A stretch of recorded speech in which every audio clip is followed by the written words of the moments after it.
tadi Ketua Cabang yang menyebutnya bahwa nilai dasar perjuangan itu bukan sesuatu yang sebenarnya bukan sesuatu yang susah.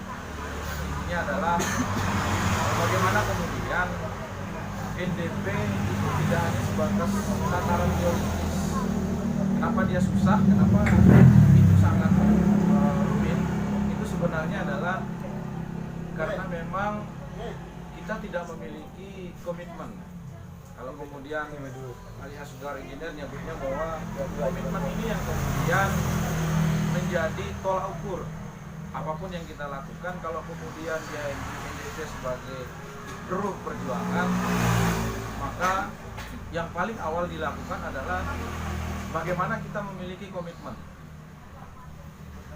bagaimana kemudian kita memiliki keseriusan, bagaimana kita memiliki ruang yang cukup untuk kita berpikir terhadap HMI dengan melakukan aktivitas-aktivitas sesuai dengan aturan-aturan organisasi.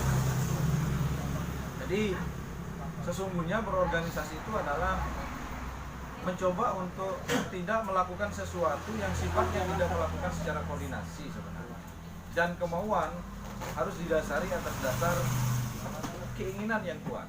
Jadi kalau kemudian kita berorganisasi tidak ada keinginan yang kuat, saya yakin apapun kegiatan itu, apapun upaya-upaya atau ikhtiar yang dilakukan oleh kawan-kawan itu adalah akan menjadi sia-sia dan mubazir. Oleh sebab itu, sekali lagi, tapi yang jelas adalah sejarah akan membuktikan siapa yang mampu bertahan untuk itu semua.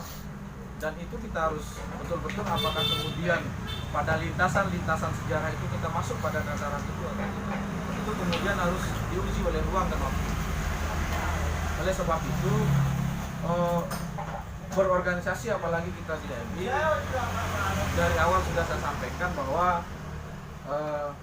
HMI tidak menyiapkan kekuasaan dan lain sebagainya, karena saya yakin kalau kemudian orientasi-orientasi itu yang dijadikan sebagai landasan utama untuk masuk HMI, siap-siap untuk kecewa, siap-siap untuk kecewa, dan siap-siap untuk tidak menjadi apa-apa di dalam itu. Oleh sebab itu, sekali lagi saya sangat berharap kepada teman-teman semua untuk mencoba bagaimana kemudian melanjutkan tanggung jawab ini, karena saya yakin tanggung jawab kita semua itu adalah bagaimana kemudian kita memperhatikan, bagaimana kemudian kita memberikan ruang dan waktu pemikiran, ilmu kepada kader-kader. Itu yang penting. Jadi bagaimanapun konsep yang kita membangun, kalau kemudian perhatian kita kepada kader, kepada anggota yang ada di komisariat itu sangat minim, saya jamin itu akan sangat susah untuk kita melakukan kegiatan-kegiatan, apalagi kegiatan yang sangat besar misalnya. Kalau kemudian banyak kegiatan yang kita lakukan itu selalu mentah pada soal-soal personalia karena persoalan komunikasi dan perhatian. Sekali lagi kepada pengurus komisariat, pengurus cabang, untuk betul-betul memperhatikan kader, betul-betul memperhatikan anggota, agar jangan sampai kesannya kita hanya melakukan kaderisasi 50 orang kita kaderisasi masih mending kalau dia yang bertahan hidup itu hanya 3-4 orang. Habis-habiskan biaya dan habis-habiskan energi. Kalau kemudian kita tidak siap, makanya sering saya bilang, kalau kemudian kita tidak mampu menjawab apa yang kita janjikan ketika kita akan merekrut anggota, maka lebih baik tidak usah LK. Kita yang capek mikirnya, kita yang capek ngurusnya, kita yang capek segala macamnya, tapi kita tidak lanjuti. Apa yang terjadi? Ini akan menjadi sempalan-sempalan dan ini akan menjadi masalah bagi organisasi. Tidak bisa kita nyalahkan kader itu bahwa dia bisa beropini negatif terhadap HMI. Karena apa? Karena kita tidak memberikan dia apa yang kita janjikan. HMI ini kan kita selalu hebat dalam persoalan janji, tapi sangat sedikit mampu menunaikan janji. Sehingga apa? Sehingga ketika proses-proses kegiatan yang sangat membutuhkan banyak personalia, banyak pemikiran dari ide-ide kawan-kawan ini akan kemudian akan sangat susah bagaimana kemudian ada hal-hal kegiatan organisasi yang mendasar, misalnya cabang LK2 ya, LKK dan seterusnya itu sangat susah kemudian untuk bagaimana mensukseskan itu, banting tulang banting keringat. Nah oleh sebab itu ini penting, dan yang paling terpenting adalah bagaimana kemudian HMI dihidupkan kembali pada tataran-tataran yang sangat mendasar, yaitu di komisariat.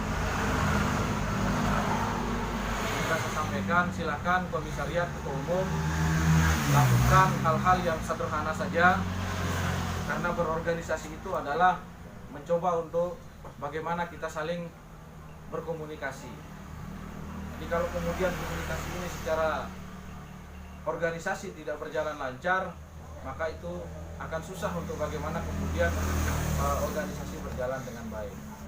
Apalagi kita akan berbicara tentang bagaimana kader HMI, hakikat kader HMI yang sesungguhnya. Jadi wajar kalau kemudian sulit sekali kita bisa menemukan kader-kader yang militansinya kuat. Sangat sulit kita mencari kader-kader yang memiliki kapasitas yang kuat. Dan ini menjadi tantangan kita bersama di cabang Selong.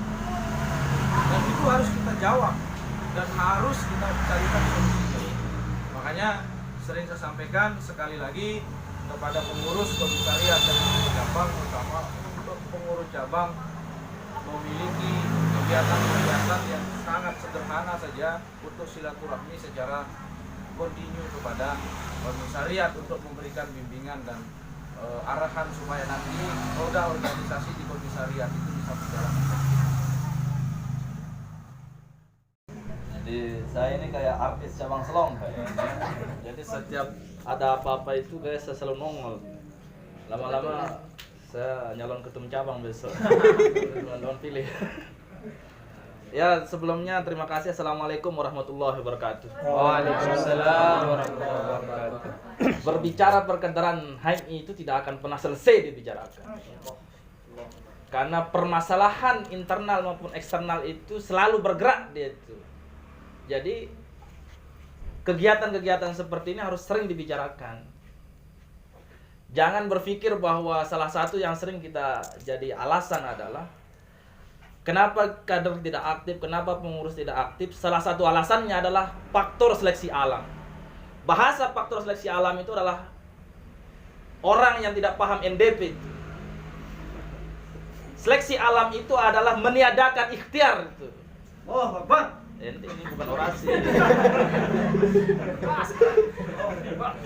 Jadi orang sering bilang pengurus itu, saya juga pernah lah jadi HMI, pengurus HMI kan. Jadi ketika ada kader tidak aktif, dari pas LK itu 100 orang, pas upgrading itu yang ikut itu cuma 20 ekor. Ya kan? Cuma 20 orang yang hadir gitu kan. Terjadilah permasalahan di situ. Kadang-kadang kita jadi pengurus sudah kita lakukan komunikasi, kita sudah yang nggak punya motor kita sediakan motor. Tapi terus kita lakukan upaya-upaya ikhtiar, tapi ternyata apa yang selalu disimpulkan oleh penyelenggara organisasi, ini seleksi alam katanya. Seleksi alam itu adalah perbudakan terhadap ikhtiar. Kalau teman-teman belajar NDP itu bab 4 itu adalah ikhtiar dan takdir. Jadi ikhtiar itu adalah wujud kemerdekaan individu setiap orang tuh. Jadi kalau kita batasi kehendak bebas kita sebagai manusia dengan ada situasi-situasi realitas yang kita hadapi, itu perbudakan namanya itu. Dan perbudakan terhadap kemerdekaan individu itu adalah syirik, kawan-kawan. Syirik. Iya kan? Iya.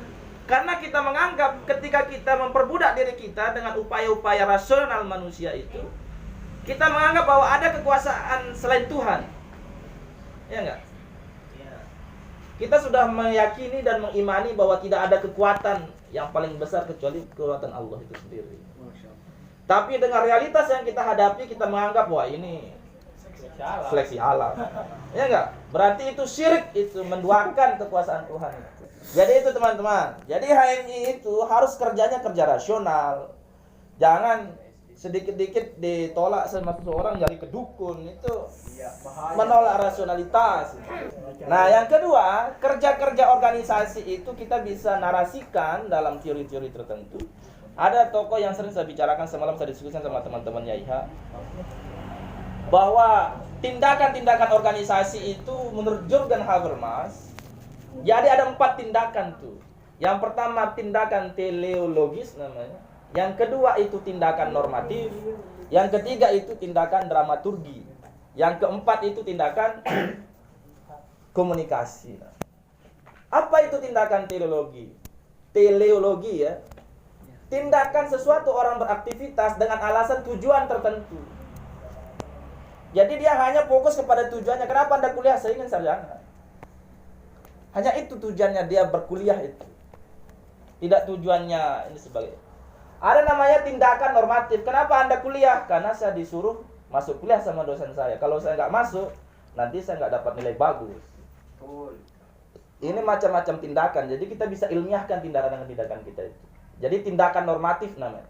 Kenapa kamu mengadakan follow up atau upgrading atau diskusi?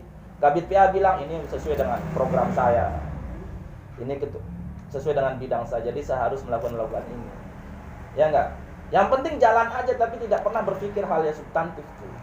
Yang penting jalan program, nanti pas LPJ, pas RAK atau Konvercap saya bisa pertanggungjawabkan supaya saya lepas dari dosa-dosa perkaderan kan? Jadi dosa-dosa. Nah, yang keempat itu ada namanya tindakan dramaturgi.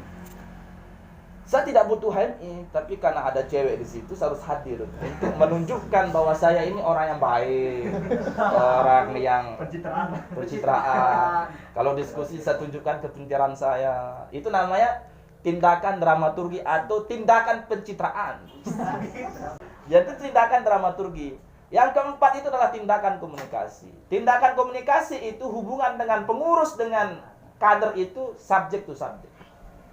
Jadi kadang-kadang pengurus itu menganggap bahwa adik-adik kader ini adalah objek. Jadi bisa digeser ke kanan, bisa digeser ke kiri.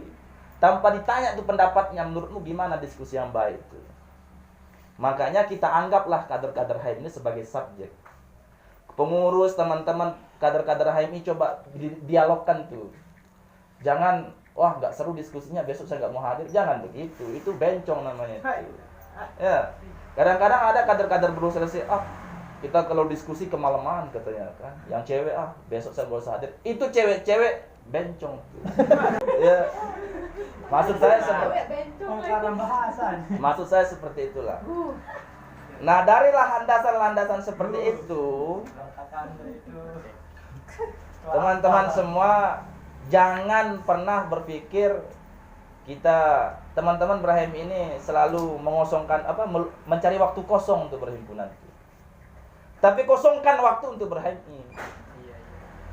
Kalau teman-teman nyari waktu kosong nggak akan kosong-kosong. Pagi kuliah, pulang kuliah makan, pulang makan istirahat. Habis itu malamnya telepon cewek ya kalau ada kan? Atau pura-pura diskusinya jam 9 malam. Yang cewek bilang wah kemalaman padahal dia sedang main game tuh.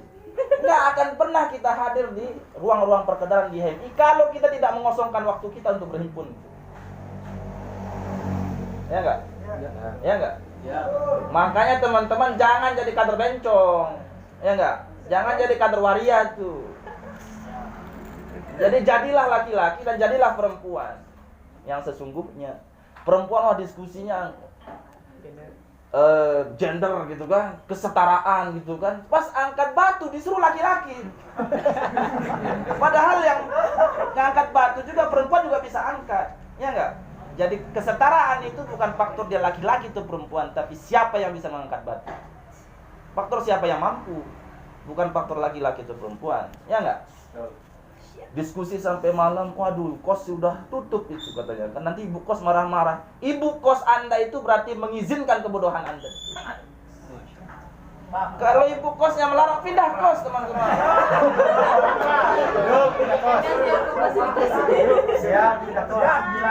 Kos di sekret. Kos di rumah saya satu aja. Cukup siapa? Cukup kita sahkan aja. Jadi itulah teman-teman berahim itu. Jangan berpikir macam-macam, wah ini pengurus ini nggak pernah ngurus kita. Kalian ini manusia, bukan kerbau. Ya. Kalau kerbau, diajak kemana-mana, mau dia. Kalau nggak dikirim, nggak jalan dia. Itu kerbau. Karena dia itu adalah objek, bukan subjek. Kalau teman-teman suruh dia makan, makan dia. Tapi kalau nggak ada makanan, walaupun dia lapar, nggak akan minta makanan dia. Karena itu benda hidup yang nggak berakal. Ya enggak? Ya. Saya sudah capek berorasi, mungkin hanya itu saja yang disampaikan. Tapi yang terpenting itu adalah kosongkan waktu untuk berhimpun tuh. Kalau teman-teman tidak berahim, nyesel nanti.